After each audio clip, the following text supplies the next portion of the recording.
বন্ধুরা, এবার সত্যি ইতিহাস গড়ে ফেললো শাকিব খানের বরবাদ। বাংলাদেশি সিনেমার ইতিহাসে এক নতুন রেকর্ড, 100 কোটি টাকার আয়। হ্যাঁ, ঠিকই শুনেছেন, মাত্র কদিনের মধ্যে বরবাদ করলো সেই কাজ যা আজ পর্যন্ত অন্য কোনো সিনেমা করে দেখাতে পারেনি। এই আকাশ ছোঁয়া সাফল্যের পর পুরো টিম এখন আনন্দে ভাসছে।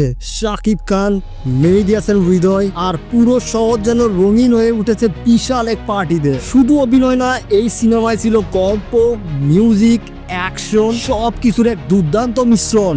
আর দর্শক তারা হল ভর্তি করে বুঝিয়ে দিল এই সিনেমায় চেয়েছিল বাংলাদেশ। বক্স অফিসে ঝড় তুলে সবার মুখে এখন একটাই নাম, বরবাদ। এত টাকা আয় করে এক ঝটকায় সবাইকে চমকে দিয়েছে এই সিনেমাটি। এখন সবার মনে একটাই প্রশ্ন, এত সাফল্য কি ধরে রাখতে পারবে এই বরবাদ? তো ভিউয়ার্স, আপনার মতামত কি? শাকিব খানের এই জয় কতটা বড় বলবেন আপনি? অবশ্যই কমেন্টে জানাবেন। আর ভিডিওটি ভালো লাগলে সাবস্ক্রাইব করতে ভুলবেন না।